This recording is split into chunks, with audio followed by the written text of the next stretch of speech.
वंदे मातरम. निर्भय महाराष्ट्र पार्टी पुणे जिल्ह्याची टीम आज लवळे तालुका मुळशी या ठिकाणी आलेली आहे. लवळे येथील शेतकरी अरुण राऊत यांना 4-5 समस्यापासून 5-6 वर्षापासून त्रास होत आहे. भूमी अभिलेख महसूल विभाग यांच्याकडून कोणतीही दखल घेतली जात नाही. त्यांनी आतापर्यंत 4-5 वेळा उपोषणे देखील केलेली आहेत. सर्व पुणे जिल्ह्यातल्या महसूल विभागाला त्यांचा प्रश्न माहीत आहे, पण सोडवण्याची इच्छाशक्ती त्यांना दिसत नाही आणि म्हणून नाईलाजास्तव त्यांनी 28 एप्रिल रोजी आत्मदहन करण्याचा पत्र सर्व महाराष्ट्रामध्ये पोलीस प्रशासन महसूल विभागाला पाठवलेलं आहे. आणि म्हणून आज पुणे जिल्हा टीम लवळे येथे आलेली आहे. त्यांची समस्या आपण समजून घेतलेली आहे. आणखी त्यांच्याकडून पण आपण समजून घेऊ त्यांची समस्या. आणि सुनीताताई निंबाळकर त्यांना विचारतील काही गोष्टी. नमस्कार. सर्वप्रथम तर मी हे सांगू इच्छिते की निर्भय महाराष्ट्र पार्टी पुणे आणि महाराष्ट्र पूर्णपणे तुमच्या पाठीशी खंबीरपणे उभी आहे. तर सर्वप्रथम मला तुम्हाला एक विचारावंसं वाटतं की आत्तापर्यंत तुम्ही अनेक आंदोलनं या ठिकाणी केलेली आहेत. त्याच्यामध्ये 2000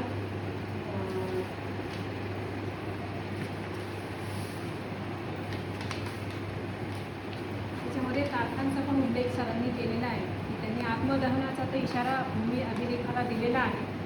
तर सर, ज्या पद्धतीनं तुम्ही ज्या समस्यांना तुम्ही आता सामोरी जात आहात त्या समस्यांबद्दल तुम्ही स्वतःच जितकं आपले तुम्ही सांगू शकाल तर ते तुम्हाला 2 शब्दात किंवा आणखी तुम्ही ते सांगावे याची अपेक्षा आहे. मी आरोग्य लवळे 2 वर्ष या भूमी अभिलेखच्या विषयात लढतो यांच्याशी, म्हणजे रात्रंदिवस उपोषण आणि मी त्यांना 2006 माझी एक कोर्ट कमिटी आहे. त्यानंतर 2023मध्ये 2 मागण्या झाल्या, 413 गटाची आणि 430 गटाची. 413 गटाची 4 डिसेंबर 23ला झाली आणि 430ची 23 डिसेंबर 23ला झाली. तर त्यांना मी हरकत घेतली. त्यांच्या हद्दी दाखवल्या 11 मार्च 2024. त्याला हद्दी दाखवायला त्यांनी 3 महिने लावले. तेव्हाच माझ्या लक्षात आलं की इथं काहीतरी काळवेलं आहे. ते हद्दी दाखवल्यावर माझ्या लक्षात आलं, माझ्या मुलाच्या माझ्या लक्षात आलं की काहीतरी आपल्याशी हे झालं. मी त्याला नकाशाप्रमाणे नाही म्हणून मी हरकत टाकली 12 मार्च 2024. 12 मार्च 2024ला मी हरकत काय टाकली की बाबा हे माझा गट ते गायनात घालतात आणि चुकीची मोजणी आहे, नकाशाप्रमाणे मोजणी नाही, हद्द कुठंच तिरकी नाही आहे.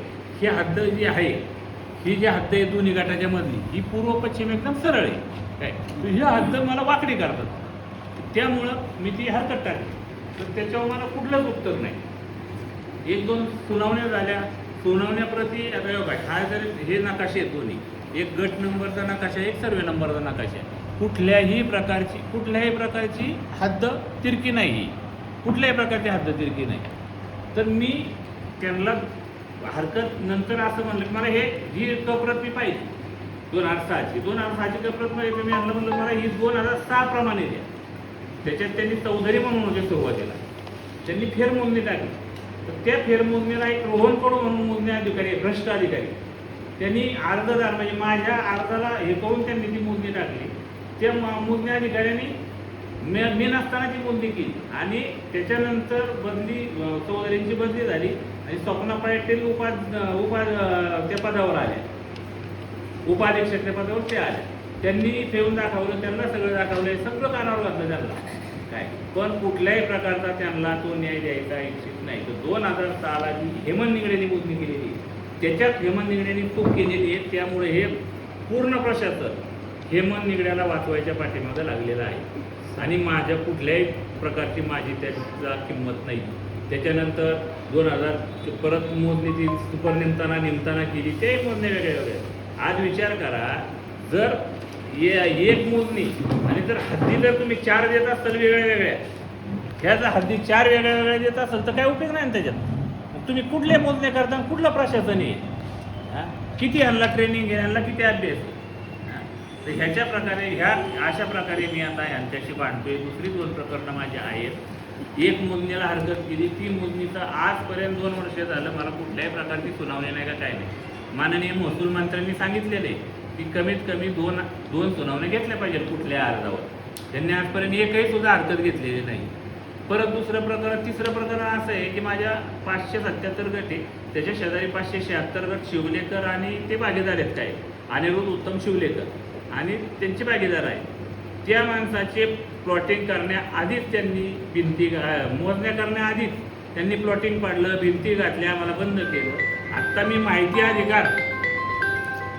अधिकारात तेच प्रकरण काढले असता माझ्या असं लक्षात आलं की त्यांनी जो जबाब लिहिला मोजणीच्या दिवशी 2024 मध्ये मोजणी केलेली आहे, जो जबाब लिहिला की लगतदार सगळे होते, त्यांनी हद्दी गुन्हा दाखवल्या, वयवाटीप्रमाणे हद्दी गुन्हा दाखवल्या, कुठली कोर्ट केसेस नाही आणि मोजणी पार पडली. आणि सह्या जबाबावर फक्त मोजणी अधिकारी हे रोहन कडू आणि शिवलेकरांची एक माणसाची सही. म्हणजे ह्या रोहन कडू मोजणी अधिकाऱ्यांनी ऑफिसमध्ये बसून ह्यांच्याकडं ती पूर्ण येण्यासाठी पेपर पुरवला आणि ते येण्याचं आधीच झालेलं आहे. तर ह्या भ्रष्ट कारभाराला मी किती टिकू? एक माणूस किती प्रकरणं हँडल करू शकतो? रोज उठून जर मी ह्या प्रकरणामागं जर धावतच बसलो आणि जर मला यशच देत नसेल तर मी किती दिवस हे करू? मी किती दिवस म्हणजे मी न्याय मागून आता थकलो ना. उपोषणं केली, ह्यांना किंमत नाही. एक दिवसाचं केलं, एक 3 दिवसाचं केलं, एक 17 दिवसाचं केलं, एक 6 दिवसाचं केलं. जर ह्यांना मी मागतो का ह्यांना ही त्यांची कोर्ट कमिशनची मोजणी, ह्या मोजणीप्रमाणे त्यांना हद्दी द्यायच्या, त्यामुळे ना त्यामुळं मी ह्यांना काही वेगळं मागतच नाही, माझा कुठला कागद मागतच नाही. आता बघा 2006चा मोजणी अधिकारी हेमंत निगडे त्यांनी जग मारून ठेवली. त्याला वाचवायला आले कोण? 2023ला प्रसाद तरटे आमतोच जाधव. ह्यांनी तेच केलं. ह्यांनी वेगळ्या हद्दी दाखवल्या. ह्यांनी तर फार अख्खं घर घालवलं. त्याच्यावर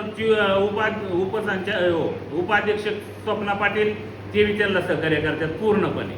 रोहन कडू अजितला ते बी ह्याला हे करतात भूमी अभि. आता ह्यांनी प्रकरण माझं मुळशीचं बोरला वर्ग केलं. काय कारण असं? मला 1.5 महिन्याची मला यांनी आश्वासन दिलं आणि 2 महिन्यांनी प्रकरण बोरला वर्ग केलं. ते प्रकरण त्याला बी मला हद्दी दाखवायला 3 महिने लागलं. त्याचा बी उपाधीक्षक विकास गोखणे आणि त्यांचा सहकारी श्रीधर नायकवडे ही एवढी म्हणजे मातलेली आणि रगील माणसं आहेत भूमी अभिलेखची की ह्यांना कुठली समजून सांग त्यांच्या मनाने सगळं काय ते होतं. आता त्याच्यानंतर शेवट ह्यांनी काय केलं, मला सुपर नेमताना जिल्हा अधीक्षक मुसळे ह्यांनी मोजणी केली. ह्यांनी मला ह्यांच्या टीमनी पूर्णपणे चुकीची मोजणी करून जे माझा मुलगा मी उपोषणाला होतो त्यावेळेस 17 दिवसाचं माझं उपोषण चाललं होतं पौडला, त्यावेळेस खूप दादागिरी केली माझ्या फॅमिलीला आहे. आणि नंतर मी विचार करतोय की सरकारी अधिकारी एवढे कसे उद्धट वागू शकतात. मग नंतर मला लिंक लागली की मुसळे ही व्यक्ती अजित पवार यांचे PA मुसळे आहेत, त्यांचे भाऊ आहेत प्रभाकर मुसळे. त्याच्यामुळे यांची एवढी दादागिरी का? आता आमचे तहसीलदार होता अजित पवारचे ते भाऊ आहेत, त्यांचेच कोणतरी भाऊकी आहे त्यांची, चोबे म्हणून तहसीलदार आहे. तेव्हा का मला काय म्हणायचं आहे की मला तुम्ही न्याय द्या. तुम्ही खुर्च्या विकत घ्या, नाही तर काय काय आम्हाला न्याय द्या ना. तुम्ही विकले गेलात म्हणून आम्हाला का त्रास देता? आमचं का कुटुंब वाऱ्यावर पडता पारा? सर्वसामान्य माणसाला त्रास सहन करावा लागतो. आता जसं सर तुम्ही म्हणाले की 2006 मध्ये जी मोजणी झाली त्याप्रमाणेच तुम्ही निकाल मागत आहे, त्याप्रमाणे मला तुम्ही हद्दी द्या, हद्द द्या. तुमची दुसरी काहीच मागणी नाही आणि तुमची त्याच्यामध्ये काही चुकी नसताना तुम्ही विनाकारण त्याच्यामध्ये भरडले जातात. तर आता 2006 प्रमाणे जी मोजणी झाली त्याच्याबद्दल तुम्ही आता सांगितलंच आहे थोडक्यात. तर अजून सांगा इथे काय काय चुका घडलेल्या आहेत? 2006 मध्ये अधिकाऱ्यांनी काय काय चुका केल्या? बघा 2006 मध्ये इथं दाखवा तुम्ही कॅमेराला. 2006 मध्ये एक कुदळ्यांचं घर आहे. हे कुदळ्यांचं घर जैसे ते हे आता फक्त फाउंडेशन आहे त्याचं, इथं हे घर पडलेले आहे. आता ही शाळा दाखवलेली आणि हे घर दाखवलेलं आहे. आता आज जर परिस्थिती पाहिली तर शाळा आणि घर ह्याच्यात मोठी तफावत होती, खूप वेगळे. आता हे चिंचेचं झाड आहे, हे चिंचेचं झाड इथं मध्ये आहे, आज बी दिसते ना तुम्हाला. आता हे बघा ह्याच्यात तपा तुम्ही, हे चिंचेचं हे कुदळ्यांचं घर आहे आणि हे चिंचेचं झाड आहे. माझं घर इथं आहे. माझ्या घरात आणि चिंचेच्या झाडात किती अंतर आहे? आणि ह्यानी ह्या ह्या निगड्याने इथं चिंच झाड कुठं दाखवलं दाखवलंय इथे दाखवलं. माझ्या तुम्ही घरापाशी. प्रत्यक्षात मॅपमध्ये जर पाहिलं आपण गुगल मॅपवरून सर्च केलं तर ते जमीन आसमानाचा फरक आहे. ताई मला फक्त मी यांच्याकडे माझ्या कुदळ्याचं घर चिंचचं झाड मला एवढे 2 प्रश्नाचे उत्तरं द्या. मी आहे असं सोडतो. मी तिथे चुकीचा ठरलो तर मला तुम्ही फाशी द्या. अगदी बरोबर काय आहे. मला फाशी द्या. हा? आणि आता पोलीस चुकी या अधिकाऱ्यांकडनं झालेली आहे. त्यांनी जाणून बुजून चुकी त्याच्या- केलेली आणि ह्याच्यात एक आका आहे. ह्या प्रकरणात एक मोठा आका आहे. ह्याचं ऐकून हे सगळी कामं करतात. मुळशी भूमी अभिलेख कार्यालय हे विकले गेलेले. ह्यांचे भूमकरमापक सगळे आहेत ना, हे एका आकाचं ऐकून काम करतात सगळं. त्यांना भस्मासूर झालेला आहे. फक्त भ्रष्टाचाराचा मुळशी नाही, मोठा- मुळशी बरोबर भोर हा व जिल्हा अधीक्षक आणि उपसंचालक जमावबंदी कार्यालय हे सगळे एकामेकीला वाचवण्याचे आहे. ज्यात शेतकऱ्याचा जीव गेला नाही. हे इथं लाईव्ह मध्ये 2017 पर्यंत घर होते कुदळेचं. यांना या घराला खेटून आलेली लाईन आहे. ही सरळ लाईन माझ्या घराच्या मागे 30 फूट अंतर राहते. तरी सुद्धा ही लोक माझं घर घालवण्याच्या कामाला लागलेले आहेत. कारण की हे निगडेनी चुकी केलेली आहे. हा, हे तिथे ऑलरेडी घर माझं ह्या लाईनीपासून 30 फूट अंतरावरती बाजूला आहे. बाजूला आहे. आणि हे कुदळ्याच्या घराला जी लाईन खेटून येते ती शाळेला सुद्धा टच होत नाही. आम्ही प्रत्यक्षात हा. साक्ष आहोत. आम्ही स्वतः पाहिलेलं आहे सगळं काही. यांचं हे निगड्यांनी ज्याच्याकडून मलिदा खाऊन जे घर दाखवलं ते निगडेला वाचवण्यासाठी आता हे स्वप्न पाटील मॅडम, बोरचे गोपने साहेब, जिल्हा अधीक्षक मुसळे साहेब, उपसंचालक शिंदे साहेब, हे सगळ्यांचं हे एका माणसाला वाचवण्यासाठी हे टोटल जमावबंदीपर्यंत सगळे एका मागे एक हे करत चाललेले. आता माझं आहे ना ताई, माझं एकच म्हणणे आहे. मला काय म्हणायचं आहे, मी माझ्या कुठल्याही कागदाप्रमाणे न्याय मागत नाही आणि तुमची गुंठाभर जागा मागत नाही. तुम्ही हे भ्रष्टाचार करून किती माया कमवलेली आहे. आम्ही तुमची चौकशी लावत नाही. तुमच्याकडे दादाकुटीच्या गाड्या आहेत. आम्हाला काही घेणं नाही. मी कष्टकरी शेतकरी आहे. काय मला त्याच्यातून हा खरा न्यायाच्या विषय संपून टाक. दुसरा विषय, विष्णू शिंदे उपसंचालक त्यांनी माझे हॉटेल शासकीय जागेत हे त्यांना काय करायचं हो? हा? म्हणजे मी इथं हा विषय क्लिअर करावा की त्यांनी तुम्हाला कशा पद्धतीनं मला का हॉटेल तर त्यांनी हे केलं, मला धमकी दिली का? म्हणजे हे तर मला मारायला निघाले. परत मला शेतीला जोडधंदा म्हणून हे जे हॉटेल व्यवसाय चालू केला आहे ह्याच्यात तुम्ही माझ्या उपजीविकेवर सुद्धा हे करताय. म्हणजे तुम्हाला ते ब्लॅकमेल करत आहे. ब्लॅकमेल करत आहेत मला की मी ह्याच्यातून बाजूला सरावा नाही, अन्यथा तुमचं हॉटेल शासकीय जागेतनं आम्ही काढू. माझ्या गावाला 376 एकर गायरानी, त्याच्यातलं पतंगराव कदमानी काय करून गायरान घेतले त्या अख्ख्या गावाला नाख्या दुनियाला माहिती. आणि बाकीचं प्रत्येक शेतकऱ्याच्या जे शेजारी माझ्या शेताला लागून 3 गुंठे जागा आहे 3 वापरतोय. दुसऱ्यांच्या ते शेताला लागून जागा आहे किती वापरते.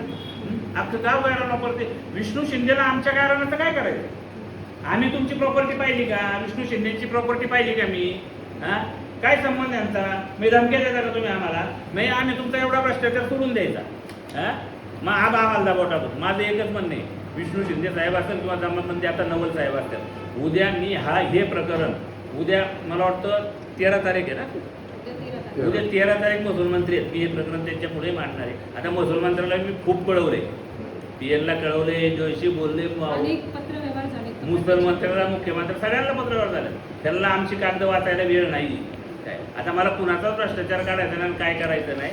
पण मला पोलीस प्रशासनाला एक विनंती करायची आपल्या माध्यमातून की जो कायदा लिहिला आहे की बाबा आत्मदहन करणं कायद्याने गुन्हा आहे, तर मला पोलीस प्रशासनाला एक उत्तर द्यावं.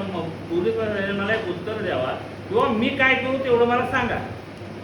माझ्या जागेवर 1-2 दिवस या, माझ्याबरोबर तुम्ही 1 दिवस राहा, 2 दिवस. मी कसा जगतोय, मी ह्या त्रासाला कसं सहन करतोय. आज 4-5 प्रकरणं, आज सामायिक 2 सामायिक माझ्या जागा आहे, तिथे 1-3 तरी जागा नाही मला. आणि त्या सामायिकात खरेदी विक्री होती न संमती घेताना. हा, म्हणजे आणखी एक दुसरा विषय पण होता की आपण जी मागे एक जागा पाहिली होती तिथे तुमचा पूर्णपणे येणं जाणं रस्ता बंद केलेला आहे. 576 तर तेच सांगतो मी. 576 गटाचा येणे हा बेकायदेशीर येणे आहे. बेकायदेशीर आमचा रस्ता बंद केलेला आहे. त्याला भूमी अभिलेख आणि रोहन कडून पूर्णपणे घरी बसून पेपर, ऑफिसमध्ये बसून पेपर दिलेले, मोजणी केलेली नाही. त्या गटाची मोजणीची बोगस मोजणी दाखवलेली आहे कागदपत्री. मला त्याचं भूमी अभिलेखनी कोर्टने उत्तर द्यावं. आणि आता स्वप्ना पाटीलच्या जागेवर जे कोण अधिकारी आलेले आहेत ना आत्ता, त्यांच्याकडे 3 हेल्पटे झाल्यात. कुठल्याही प्रकारचं काम नाही, कुठल्याही प्रकारचा व्हॅल्यू देत नाही ते. ऑलरेडी आता तुम्हाला माहिती आहे महाराष्ट्र पार्टीला मी तिथंच पौडला नेणार होतो, पण वेळेअभावी आपण इथं लाईव्ह करतोय. काय ऑलरेडी तिथंच जायचं होतं आपल्याला त्यांच्यापेक्षा लाईव्ह करायला. आणि भावी सर आले. आणखी दुसरा एक मुद्दा आहे की आत्ता म्हणणं जसं आता कोर्ट कमिशननी मोजणी केलेली हां. तर नंतर ह्या बाकीच्यांनी मोजणी करण्याचं काही कारणच उरत नाही. त्यांना किती कायदेशीर आखला आहेत आणि ते किती पैसे भरून नोकरीला लागल्यात तो त्यांच्यापैकी प्रश्न आहे. पण मला जो ज्ञानातून किंवा लोकांच्या चर्चेतून जो विषय कळला आहे ना की कोर्ट कमिशन अंतिम राहतं, त्याच्या पलीकडे तुम्ही मोजणी करू शकत नाही. तुमची मागणी सुद्धा तीच आहे की ती मला कोर्ट कमिशनवरच आधी द्या. त्याच्यावर 2 खाना दिलेल्या आहेत त्याच्या ह्याच्यावर त्याच्यावर करा. माझ्या घरावर तुमचं काय आले? अगदी रास्त मागणी आहे तुमची, त्यांची तशी मागणी नाही आहे. आता आपण अरुण कदम सरांच्या आईकडे आपण कॅमेरा घेणार आहोत. चल अरुण काकू तुम्ही सांगा, तुम्हाला काय म्हणायचं आहे की आत्ता जे आत्मदहनाचा इशारा मगाशी बोलले ते बोल ना. मगाशी आता काकूंच्या बद्दल मी सांगू इच्छिते की त्यांना थोडासा स्मृतिभ्रंश होतो आणि आजारी आहेत, टेन्शनमध्ये असतात. आज त्यांच्या मुलाची जी काही अवस्था आहे तर त्याला पाहून ते अत्यंत दुःखी आहे. आम्ही लाईव्ह येण्याआधी त्यांच्याशी खूप चर्चा केलेली आहे आणि चर्चा केल्यानंतर हे लक्षात आलेलं आहे की त्या अत्यंत टेन्शनमध्ये मगाशी रडत होत्या, डोळ्यात पाणी होतं. आत्ता जे दादांनी आत्मदहन करायचा, आत्महत्या करण्याचा जो काही एक निर्णय शासनाला कळवलेला आहे त्याबद्दल तुमचं काय मत आहे आजी? तुम्हाला काय सांगायचं? माझं मत असं आहे की विरोध पार्ट्यांनी पोरांना माझ्या अंत आत्महत्याच करायला मग त्यांना बरं वाटेल. बरं आहे ना, असंच वाटतं ना. आता आपल्या मुलाला न्याय मिळावा हीच तुमची अपेक्षा आहे? हं? मुलाला न्याय मिळावा हीच अपेक्षा आहे? न्याय द्यावा, न्याय द्यावा एवढीच अपेक्षा. हा, न्याय आज द्यावा हो ना. खरा न्याय द्या ना, द्या ना म्हणावं. कशाला खोटंच करत चालले. म्हणजे जे चाललंय हे सगळं खोटं चाललंय आणि सगळं तुमच्या डोळ्याच्या समोर चाललंय की आज जे अरुण सर जे 2 वर्षापासून ही लढाई लढतायत भ्रष्टाचाराविरोधात, त्यांच्यावरती झालेल्या अन्यायाविरोधात, तर तुमची एक आई म्हणून त्यांच्यासाठी हीच मागणी आहे की माझ्या मुलाला न्याय मिळावा, एवढंच तुमचं म्हणणं आहे? एकच मागतं त्यांच्याकरता, कारण त्यांचं काय घ्यायचं नाही आम्हाला. फक्त माझ्या लेकरांचा न्याय व्यवस्थित द्यावा हे माझं म्हणणं.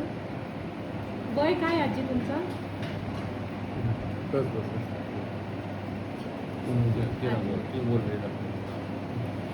आज हे आपण राऊत कुटुंबियांशी चर्चा करतोय त्यांच्यावरती झालेल्या अन्यायाबद्दल. काही तुमचं नाव आणि सांगा, तुमची काय म्हणणं आहे त्याबद्दल? माझं नाव वृषाली तुषार राऊत. मी अरुण राऊत यांची सून आहे. मी जसं लग्न झाले तसं बघते की हे आमच्या घरात सुख हा प्रकार राहिलाच नाही. हे प्रत्येक वेळी ह्यांच्या नोटीस येतात, काहीतरी आपलं तफल करतात, येतात, थोडंसं आश्वासन देतात की आम्ही करतो म्हणून, आणि परत पुन्हा जे त्यांना करायचं तेच करतात. म्हणजे आम्ही आज रस्त्यावर येऊन राहायचं का? आम्हाला न्याय कधी मिळणार आहे? एवढे वर्ष झालं आम्ही लढतोय, तर आम्हाला न्याय कधी मिळणार आहे हा माझा प्रश्न आहे प्रशासनाला. पहिली गोष्ट म्हणजे भूमी अभिलेखवाल्यांना प्रश्न आहे मुळशीतले, किती दिवस हे असं चालणार? आणि जर माझ्या जर सासऱ्यांनी जर आत्मदहन करायची जर यांनी वेळ आणली तर त्यांच्याबरोबर आम्ही अख्खं कुटुंब तिथं आत्मदहन करणार आहोत. अशा पद्धतीने ह्यांचं मत आहे. आज अरुण सरांची मुलगी आहे, त्यांचंही मत आपण जाणून घेऊ. माझं एकच म्हणणं आहे आता की जे 2006ला जी मोजणी कोर्ट कमिशन निगडींनी केलेली आहे त्याप्रमाणे त्याच्यावरती जे कुदळींचं घर आहे किंवा चिंचेचं झाड आहे त्याप्रमाणे यांनी हद्द स्पष्ट करून माझं घर कुठं आहे हे पूर्णपणे त्यांनी दाखवून द्यावं. ज्या लाईनीवरती माझं घर नाही आहे त्या लाईनीवरती यांनी घर का दाखवलं हे निगडी, आणि त्याला वाचवण्यासाठी पूर्ण सरकार म्हणजे तुमचे खासदार असो, आमदार असो किंवा कोणी मंत्री असो, या 3 ते 4 वर्षात आम्हाला मदत का कोणी करत नाही? प्रशासन पूर्ण जमावबंदीपर्यंत सरकारी अधिकारी टोटल सगळे यांनी हेमंत निगडीला वाचवण्यासाठी एकामागे एक चुका करत चाललेला आहे. निमताना मोजणी यांनी यांच्या पदरची केली, सुपर निमताना यांनी यांच्या पदरची केली, आणि त्या करून सुद्धा 2023 निमताना सुपर निमताना या तिन्ही मोजण्यांच्या हाती वेगळ्या का? सरकार एकच, खातं एकच, भूमी अभिलेख खातं एकच, पौडचंच. आणि ह्याच्यात बघा ह्या मोजण्या किती, एकाच जागेच्या 413 गट नंबरच्या हद्दी किती झालेल्या आहेत. 2023ला वेगळी, सुपर निमताना वेगळी, निमताना वेगळी, 2006ची वेगळी. म्हणजे एक चूक ह्यांनी केलेली आहे, भूमी अभिलेखांनी अधिकाऱ्यांनी चूक केलेली आहे आणि ते निस्तारा आता तुम्ही सामान्य शेतकरी. सर, हे आमचे निर्भय महाराष्ट्र पार्टीचे पिंपरी चिंचवडचे अध्यक्ष अरुण राऊत यांनी त्यांची समस्या, त्यांचा त्रास आपल्यासमोर मांडलेला आहे. त्यांच्या मुलानेही त्यांचं मनोगत व्यक्त केलेलं आहे. आई एवढी वयस्कर आहे आणि आठवत नाही तरीसुद्धा त्यांनी माझ्या मुलाविषयी काय तिच्या भावना व्यक्त केलेल्या आहेत. त्यांच्या सूनबाईसुद्धा बोललेल्या आहेत. त्याच्यावरून एक लक्षात येतं आपल्या की हे कुटुंब प्रचंड त्रासामध्ये आहे कित्येक वर्षापासून. आणि त्यांची एक साधी मागणी आहे की महसूल प्रशासनानं भूमी अभिलेखच्या मोजणी करताना जी एक चूक झालेली आहे 2006 साली की त्यांनी हद्द दाखवलेल्या नाहीत व्यवस्थित, तर त्या हद्द त्यांनी दाखवाव्यात व्यवस्थित आणि झालेली चूक दुरुस्त करावी. एकमेकांना अधिकाऱ्यांना पाठीशी घालू नये, कोणालाही कोणी वाचवण्याचा प्रयत्न करू नये.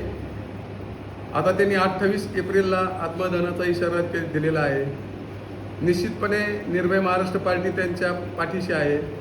निर्भय महाराष्ट्र पार्टीचे संस्थापक अध्यक्ष माननीय श्री जितेंद्र भावे सर यांच्या मार्गदर्शनाखाली आम्ही त्यांचा प्रश्न सोडवण्याचा खूप प्रयत्न करतो आहे. गेल्या 2-4 महिन्यापासून आमचे प्रयत्न चालू आहेत. निश्चितपणे 28 तारखेला पण आम्ही त्या ठिकाणी हजर राहणार आहोत. परंतु तोपर्यंत सगळ्या प्रशासनाला माझी विनंती आहे की अजून 10 ते 15 दिवस आहेत. तुम्ही खूप काही करू शकता. लवकरात पावलं उचलावीत. आपण बघतो आपल्या देशामध्ये शेतकऱ्यांच्या किती आत्महत्या होतात. आपण आत्महत्या झाल्यानंतर आपल्याला हळहळ वाटते, पण आता का वाटत नाही. आपल्याला 15 दिवसापूर्वीच पत्र मिळालेलं आहे. ह्या 15 दिवसामध्ये सुद्धा आपण खूप काही काम करू शकला असता, पण तशी इच्छाशक्ती तुम्हाला दिसत नाही. ते काम करण्यास, ती तुमची चूक दुरुस्त करण्यास आम्ही तुम्हाला भाग पाडू. याच्यात आम्हाला आत्मविश्वास आहे. हा आत्मविश्वास आम्हाला आहे, पण तुम्ही स्वतःहून ते काम लवकर करावं, त्यांना न्याय द्यावा, त्रासातून मुक्त करावं आणि त्यांचा आत्मदानाचा जो त्यांनी पवित्र घेतलेला आहे त्याच्यापासून त्यांना पाठीमागे घ्यावं ही सर्वांना नम्र विनंती आहे. वंदे मातरम.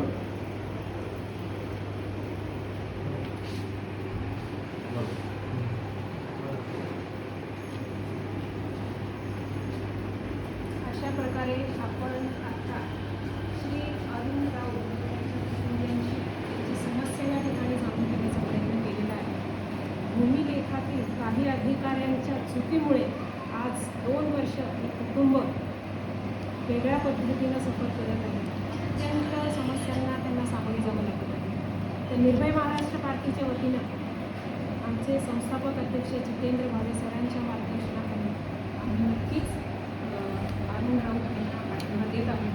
आणि म्हणतात ना, विजय हा नेहमी सत्याचाच असतो. म्हणून मी म्हणेन सत्यमेव जयते, सत्यमेव जयते, सत्यमेव जयते. लाचखोर भ्रष्टाचारी, देशद्रोही, लाचखोर भ्रष्टाचारी, वंदे मातरम, वंदे मातरम, वंदे मातरम, वंदे मातरम, वंदे मातरम, वंदे मातरम. मालक मालक जनताच मालक, मालक मालक जनताच मालक. निर्भय मनाने लढणार मी, स्वातंत्र्य माझे मिळवणार मी, निर्भय मनाने लढणार मी, स्वातंत्र्य माझे मिळवणार मी. फिनिश करा.